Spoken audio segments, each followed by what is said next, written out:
今日係2014年嘅12月。預約拘捕50人，佔中秋後算賬嚟啦！扮演主導角色者緝捕歸案，我哋嘅目標係喺3個月之內完成所有調查。阿一哥上個月咁豪言壯語，果然喺第2輪政改諮詢前 action 啦。尋日開始第1輪預約拉人，由 O 記出手，目標名單有成50人，主要係領頭人嚟㗎，包括佢哋。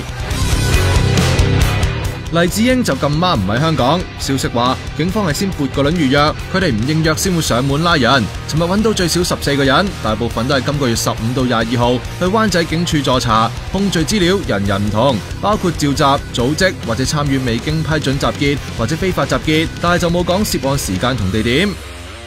至於喺佔領區靜坐嘅學生同喺佔領區被 mark 身份證嘅市民就唔會被拉嘅。周永康會應約㗎，接受第3次被拉，話唔感到意外喎。喺專制政府之下爭取民主，抗爭者就要有心理準備付出代價，先頂得住打壓。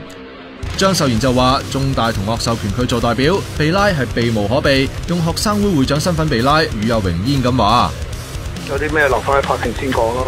我好平靜噶噃，我對呢件事情，因為我2年內都已經準備好噶啦。佢就話有成8萬人參加過雨傘運動，政府冇可能告晒所有人，就算只係告組織者，8萬人都會覺得係唔公義。而聽日會有30個金鐘被捕者去警署踢保，警方就話會不偏不倚咁調查，唔排除會拉人。袁國強就唔評論事件啦，只係話會跟程序做嘢。